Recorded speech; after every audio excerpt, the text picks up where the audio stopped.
আপনি কি বিএ ও এম এর জন্য অনলাইনে বেস্ট কোচিং নিতে চান? বাংলা অনার্সে ভালো রেজাল্ট করতে চান? তাহলে আজই আসুন নম্বর 1 কোচিং সেন্টার প্রান্তিক গাইডে। আমাদের অভিজ্ঞ শিক্ষক ও লেখক রাজস্বী হালদার যত্ন সহকারে ক্লাস করান। হাই কোয়ালিটি নোটস ও 100% কমন সাজেশন। নমস্কার, প্রান্তিক গাইডে সবাইকে শুভেচ্ছা অভিনন্দন।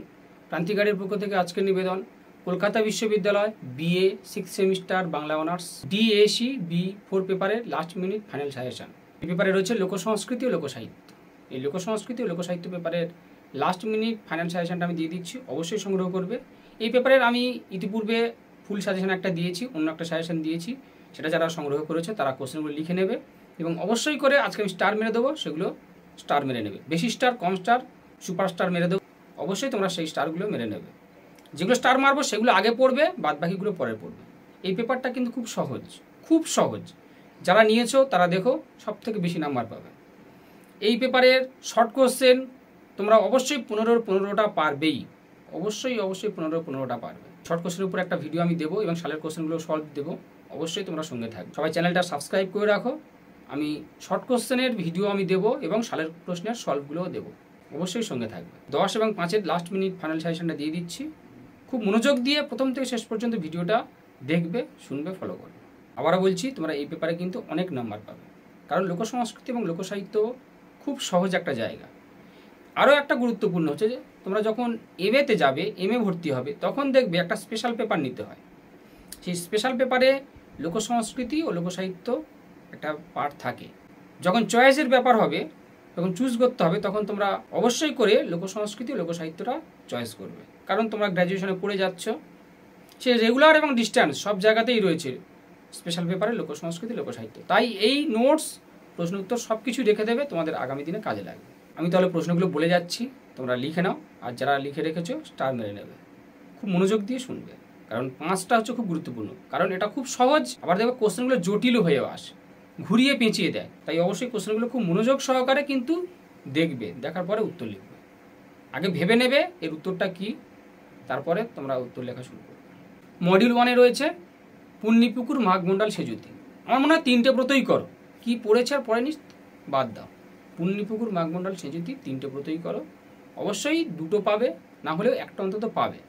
পুণ্যিপুকুর মাঘমণ্ডল সেজুতি। পরের প্রশ্ন, লোকসাহিত্যের সংজ্ঞা, শ্রেণীবিভাগ এবং যে কোনো 2টি শ্রেণীবিভাগ নিয়ে সংক্ষেপে আলোচনা করো। লোকসাহিত্যের সংজ্ঞা, শ্রেণীবিভাগ এবং যে কোনো 2টি শ্রেণীবিভাগ নিয়ে সংক্ষেপে আলোচনা করো। পরের প্রশ্ন, লোকসাহিত্যের সঙ্গে শিষ্ট সাহিত্যের পার্থক্য। লোকসাহিত্যের সঙ্গে শিষ্ট সাহিত্যের পার্থক্য। তারপরে ব্রতের সংজ্ঞা দাও, ব্রতের বৈশিষ্ট্য, শ্রেণীবিভাগ। ব্রতে কিভাবে সামাজিক পারিবারিক জীবনচিত্র ফুটে উঠেছে। ব্রতে কিভাবে সামাজিক পারিবারিক জীবনচিত্র ফুটে উঠেছে তা আলোচনা করো। লোকসংস্কৃতির সংজ্ঞা, বৈশিষ্ট্য, স্বরূপ এবং সীমাবদ্ধতা। লোকসংস্কৃতির সংজ্ঞা, বৈশিষ্ট্য, স্বরূপ এবং সীমাবদ্ধতা। গেল মডিউল 1। এবার মডিউল 1 থেকে স্টার মেরে নাও পুণ্যিপুকুর ব্রতটা, একদম জলের মতো এখনই মুখস্থ করো পুণ্যিপুকুর ব্রত। আর ব্রতে কিভাবে সামাজিক পারিবারিক জীবনচিত্র ফুটে উঠেছে। ব্রতে কিভাবে সামাজিক পারিবারিক জীবনচিত্র ফুটে উঠেছে। সেজুতিটাও সেজুতি ব্রতটা 10-এ এসে গিয়েছে, আর মাঘমণ্ডল 5-এ এসেছে, অবশ্যই সেজুতিটা করবে। মাঘমণ্ডল 5-এ এসেছে, 10-এ আবার আসতে পারে। তাই আমার মনে হয় পুণ্যিপুকুর মাঘমণ্ডল সেজুতি অবশ্যই করবে। 3টে করো, 2টো না হলেও একটা শিওর পাচ্ছ। পুণ্যিপুকুরটা একদম জলের মতো হুবহু মুখস্থ করে নাও, কপি পেস্টের মতো লিখতে হবে। সুপার স্টার মেরে নাও পুণ্যিপুকুরটা। আর ব্রতে কিভাবে সামাজিক পারিবারিক জীবনচিত্র ফুটে উঠেছে, খুব ভালো করে করবে। এবারে লোকসাহিত্যের সঙ্গে শিষ্ট সাহিত্যের পার্থক্য, এটা একটা সালে 10 এসেছিল, তোমাদের আবার 5ও আসতে পারে, এটা 5-এর জন্যই ইম্পর্ট্যান্ট। লোকসাহিত্যের সঙ্গে শিষ্ট সাহিত্যের পার্থক্য, আর খুব সহজ।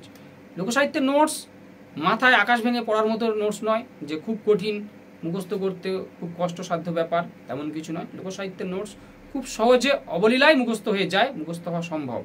তাই লোকসাহিত্য নিয়ে বেশি চাপ নেবে না, লোকসাহিত্য খুব সহজে নোটসগুলো মুখস্থ হবে। লোকসাহিত্যের সঙ্গে শিষ্ট সাহিত্যের পার্থক্য এটা তাহলে করো। মোটামুটি পুণ্যিপুকুর আর ব্রতের সংজ্ঞা, বৈশিষ্ট্য, ব্রতে কিভাবে সামাজিক পারিবারিক জীবন, এর উপর জোর দাও, হয়ে যাবে। মডিউল 2-তে রয়েছে কি না, রায়বেশে। রায়বেশে গম্ভীরা লোকছড়া ছৌ নাচ। রায়বেশে গম্ভীরা লোকছড়া। তাহলে এখান থেকে স্টার মেরে নাও লোকছড়া সংজ্ঞা, বৈশিষ্ট্য। লোকছড়া বা ছড়া সংজ্ঞা, বৈশিষ্ট্য, শ্রেণীবিভাগ, ছড়া পাঠান্তরের কারণ এবং ছড়া সম্পর্কে রবীন্দ্রনাথ ঠাকুরের অভিমত। এটা খুব ভালো করে করো। ছড়াটা একদম জলের মতো, এটা সুপার সুপার স্টার মারো। লোকছড়ার সংজ্ঞা, বৈশিষ্ট্য, ছড়া পাঠান্তরের কারণ, রাজনৈতিক প্রভাব এবং ছড়া সম্পর্কে রবীন্দ্রনাথ ঠাকুরের অভিমত আলোচনা করো, অভিমত ব্যাখ্যা করো। ছড়া সম্পর্কে রবীন্দ্রনাথ ঠাকুরের অভিমত, এই কোশ্চেনটা সুপার করে নাও। এবারে গম্ভীরা, গম্ভীরা অবশ্যই করো। গম্ভীরাটা খুব ভালো করে করো। গম্ভীরা মডিউল 2 থেকে সুপার স্টার মেনে নিচ্ছ কি ছড়া ডিটেলসটা করো, ছড়াটা পুরোটাই ডিটেলস করো। লোকছড়া বা ছড়া ডিটেলসটা করো পুরোটাই, ওই সংজ্ঞা, বৈশিষ্ট্য, ছড়া পাঠান্তরের কারণ আর ছড়া সম্পর্কে রবীন্দ্রনাথ ঠাকুরের অভিমত। আর গম্ভীরা সুপার স্টার মেনে নাও, নিয়ে করো। আর এবারে তোমরা গম্ভীরাটাও খুব ভালো করে স্টার মেনে নাও, সুপার স্টার মেনে নাও, ব্যাস এই দুটো। এবার রায়বেশেটা পড়ে রাখো, রায়বেশেটা দেখে রাখো, আর ছৌ নাচটা দেখে রাখো। সব একবার দুবার পড়লে হয়ে যাবে, সব কোনো চিন্তা নেই। এবার যাও মডিউল 3। মডিউল 3-তে কী রয়েছে না, প্রবাদ, প্রবাদের সংজ্ঞা, বৈশিষ্ট্য, প্রবাদ ও ধাঁধার মধ্যে পার্থক্য এবং প্রবাদে পারিবারিক চরিত্রগুলি সম্পর্কে আলোচনা করো। প্রবাদটা করো, প্রবাদের সংজ্ঞা, বৈশিষ্ট্য, প্রবাদ ও ধাঁধার পার্থক্য, প্রবাদে পারিবারিক চরিত্রগুলি সম্পর্কে আলোচনা করো। আর ভাওয়াইয়াটা খুব খুব খুব ভালো করে করো, ভাওয়াইয়াটা। আর বাউল সাধনা বলতে কি বোঝো, একজন বাউল সাধকের পরিচয় দাও, এটা করো। আর একটা সুপারস্টার মেনে নাও, লোকসঙ্গীতের অঞ্চলভিত্তিক পরিচয় দাও। এই মডিউল 3 থেকে এইটা খুব ভালো করে করো, সুপারস্টার মারো। লোকসঙ্গীতের অঞ্চলভিত্তিক পরিচয় দাও, লোকসঙ্গীতের অঞ্চলভিত্তিক। এখান থেকে আবার শর্ট কোর্সের 5-এর আসবে, এখান থেকে আবার 5-এর কীরকম আসবে, লোকসঙ্গীতে ব্যবহৃত বাদ্যযন্ত্র। আমি 5-এগুলো যখন দেখো এইটা করলে ওটাও হয়ে যাবে, লোকসঙ্গীতে ব্যবহৃত বাদ্যযন্ত্র। এই ভাওয়াইয়া, টুসু, ভাদু, বাউল, এই যে লোকসঙ্গীতগুলো, এই লোকসঙ্গীতে ব্যবহৃত যে বাদ্যযন্ত্রগুলো তোমাদের 5-এর জন্য আসবে। তাই অবশ্যই এটা খুব ইম্পর্টেন্ট, দারুণ ইম্পর্টেন্ট, সুপারস্টার। মডিউল 3 থেকে করছো প্রবাদ, ভাওয়াইয়া, বাউল, লোকসঙ্গীতের অঞ্চলভিত্তিক পরিচয় এবং লোককথার সংজ্ঞা, শ্রেণীবিভাগ, সাধারণ পরিচয়। লোককথার সংজ্ঞা, শ্রেণীবিভাগ, সাধারণ পরিচয়। এখান থেকে স্টার মেনে নিচ্ছ তাহলে কি, প্রবাদ, ভাওয়াইয়া, লোকসঙ্গীতের অঞ্চলভিত্তিক পরিচয় আর লোককথার সংজ্ঞা, শ্রেণীবিভাগ, সাধারণ পরিচয়। এই লোককথার শ্রেণীবিভাগের মধ্যে রয়েছে উপকথা, রূপকথা, সে দুটোও দেখে রাখবে। রূপকথা হয়তো পড়ে গিয়েছে, কিন্তু শ্রেণীবিভাগ বলছে মানে রূপকথা, উপকথা সম্পর্কেও লিখতে হবে। অবশ্যই এটা খুব ভালো করে করবে, লোককথার সংজ্ঞা। তবে তোমরা ভাওয়াইয়া, লোকসঙ্গীতের অঞ্চলভিত্তিক পরিচয় আর লোককথা, এই 3টে সুপারস্টার বেড়ে করে না। কমপ্লিট। এবার যাবো 5 নাম্বারে, যেটা খুব গুরুত্বপূর্ণ। 5 নাম্বারটা, 5 নাম্বারে কিন্তু খুব উল্টোপাল্টা প্রশ্ন হয়, ঘুরিয়ে। তোমরা সবই জানো, তাই 5 নাম্বারটা একটু চিন্তা ভাবনা করে ভাববে কি বলতে চাইছে। সাহিত্যিক প্রবাদ, সাহিত্যিক ধাঁধা, প্রবাদের রূপকের ব্যাপার, এগুলো সবই জানা, একটু রিয়েলাইজ করবে, একটু ভাববে, নিজস্ব কনসেপ্টটাকে কাজে লাগাবে, তাহলে ক্লিয়ার হয়ে যাবে। টাইপ মোটিভ, এটা করো, টাইপ মোটিভটা করো। লোকবিশ্বাস, লোকসংস্কৃতি, পরিশীলিত সংস্কৃতির সঙ্গে লোকসংস্কৃতির পার্থক্য, পরিশীলিত সংস্কৃতির সঙ্গে লোকসংস্কৃতির পার্থক্য। শাস্ত্রীয় ব্রত, লৌকিক ব্রতের পার্থক্য, ব্রতে সামাজিক পারিবারিক জীবন, ব্রতে সামাজিক পারিবারিক জীবন বা ব্রতে সামাজিক পারিবারিক প্রভাব একই। ছৌ নাচে মুখোশের ব্যবহার, ছৌ নাচে মুখোশের ব্যবহার। ধাঁধা ও প্রবাদের পার্থক্য, ধাঁধার শ্রেণীবিভাগ। প্রবাদ ও প্রবচন বা বাগধারার পার্থক্য, প্রবাদ ও প্রবচন বা বাগধারার পার্থক্য। ছড়ায় রবীন্দ্রনাথের অবদান, যেটা ছড়ার সঙ্গে ইনক্লুডেড, ছড়ায় রবীন্দ্রনাথের অবদান। প্রবাদের রূপকের ব্যবহার, প্রবাদের রূপকের ব্যবহার। ছড়ায় সমাজ জীবন, প্রবাদে সংসার জীবন, প্রবাদের রূপকের ব্যবহার। ধাঁধার মধ্যে প্রকৃতি কীভাবে ধরা পড়েছে, ভাটিয়ালি করবে, ভাটিয়ালি। রূপকথার টাইপ মোটিভ, এটা আবার টাইপ মোটিভটাকে, যেমন তোমাদের টাইপ মোটিভ তো এসে গিয়েছে, এমনও হতে পারে যে এবারে ঘুরিয়ে দিল, রূপকথায় টাইপ মোটিভের ব্যবহার, রূপকথার টাইপ মোটিভের ব্যবহার। রূপকথার টাইপ মোটিভ। উপকথা বা পশুকথা, উপকথা। লোকগানে ব্যবহৃত বাদ্যযন্ত্র, লোককথার বৈশিষ্ট্য, নীতিকথা। আর এর সঙ্গে আরও দুটো করে নেবে, taboo, name taboo, Alkap, name taboo, Alkap. কোশ্চেনের সংখ্যা দেখে কেউ বিচার করো না যে এতগুলো কেন। এই কটা করো, তোমাদের 3টা 4টে তো 5 নাম্বারে করতে হয়, অবশ্যই তোমরা 4টে কমন পাবে। লোকসাহিত্যের সবই কমন আসবে, তোমরা লিখতে পারলে হলো, কেউ ঘাবড়াবে না, ভয় পাবে না।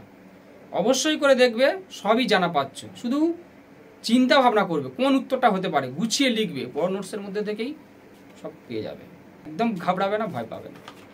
এই কোশ্চেন কটা করো। আমার যেটা মনে হয় 5 নাম্বারের যে কটা দিলাম, যে কটা বললাম, তোমরা একটা দিন সময় দাও, একটা দিন, তাই লাগবেও না, আমি বলে রাখছি, একদম লিখিত। আমার কথার উপরে ভরসা করো, বিশ্বাস রাখো, তোমাদের একটা দিনও লাগবে না, একটা বেলায় যথেষ্ট এই 5 নম্বরের কটা মুখস্থ করে নিই। তার শ্রেণী বিভাগ কতক্ষণ লাগবে? 5 মিনিট লাগবে। প্রবাদের রূপকের ব্যবহার কিচ্ছু নেই। ছড়ার সমাজ জীবন এ তোমাদের জানা। প্রবাদের সংসার জীবন, ধাঁধার মধ্যে প্রকৃতি কিভাবে ধরা পড়েছে। লোকগানে ব্যবহৃত বাদ্যযন্ত্র 1 মিনিট লাগবে। লোকগানে ব্যবহৃত বাদ্যযন্ত্র 1 মিনিট লাগবে। ছৌ নাচে মুখোশের ব্যবহার 1-2 মিনিট লাগবে নোটসটা মুখস্থ করতে। এবারে বলছি 5 নাম্বার যেগুলো দিলাম সেগুলো সবকটাই পড়ো। নিজেদের মঙ্গলের জন্য, ভালো নাম্বার পাওয়ার জন্য অবশ্যই এই কটা সবকটাই ফলো করো। 5 নাম্বারের কটা আর যে কটা স্টার মারলাম সে কটা খুব ভালো করে পড়ো, আগে মুখস্থ করে নাও, নেবার পরে তারপরে অন্য নোটসগুলো পড়ো। তোমরা পারবে। কোনোটা নোটস কঠিন না, কোনো নোটসই কঠিন হবে। লোকসাহিত্যে কোনো নোটসই কিন্তু ডিফিকাল্ট নয়, কঠিন নয়, তাই অবশ্যই সব কটা পড়ো। কিন্তু যে কটা স্টার মারলাম সে কটা আগে মুখস্থ করে নাও।